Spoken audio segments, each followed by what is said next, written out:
Bonjour, on est actuellement aux côtés d'une ostéopathe qui était venue lors d'Equidog, qui va un peu nous présenter le métier.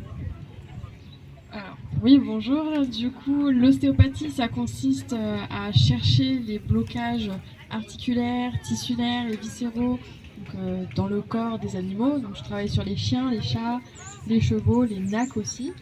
Et ensuite, mon approche va permettre de libérer ces différents blocages en essayant d'harmoniser le corps de l'animal. Très bien, merci. Nous sommes actuellement là dans une MFR qui a une filière canine. Est-ce que pour peut-être de futurs élèves ou des élèves actuellement, vous prenez des stagiaires? Alors oui, éventuellement, je peux prendre des stagiaires.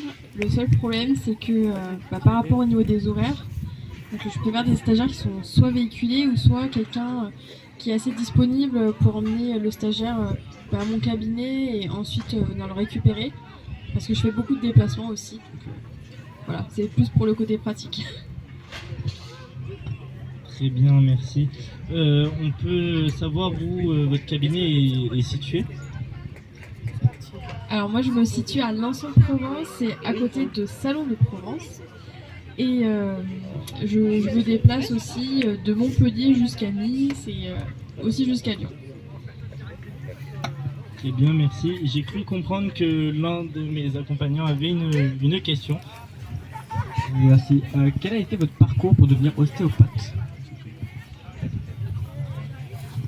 Alors du coup, j'ai fait un bac scientifique au lycée et ensuite j'ai fait 5 ans d'études d'ostéopathie animale. Ensuite, j'ai passé le concours national qui est organisé par l'Ordre des vétérinaires, qui s'appelle le CNOV. Et ensuite, j'ai fait des formations complémentaires pour améliorer ma pratique, donc ostéopathie structurelle, ostéopathie tissulaire, ostéopathie tenségrative et ostéopathie pour les vaches. Merci beaucoup. Est-ce que des fois, il vous arrive de travailler en duo avec des vétérinaires pour un suivi d'animal ou vous ne travaillez qu'en solo? Alors, je travaille majoritairement seule, mais je travaille en étroite collaboration avec des vétérinaires. Donc, quand j'ai des petits doutes sur certains cas, donc là, je conseille d'aller voir un orthopédiste pour donner son avis. Et les vétérinaires me recommandent aussi quelques cas un peu désespérés où ils n'ont pas trop d'espoir. Et après, je travaille beaucoup avec des naturopathes pour essayer d'améliorer le confort des animaux sur tous les plans, donc, que ce soit physique et émotionnel. Et avec l'ajout des plantes, c'est encore mieux. Très bien, merci beaucoup. Et pour conclure, auriez-vous des conseils pour les gens, de manière à faire en sorte déjà que leurs animaux soient soulagés en cas de douleur ou pour éviter certaines douleurs enfantines? Du coup, si je peux donner un petit conseil aux propriétaires d'animaux, c'est écouter son chien surtout.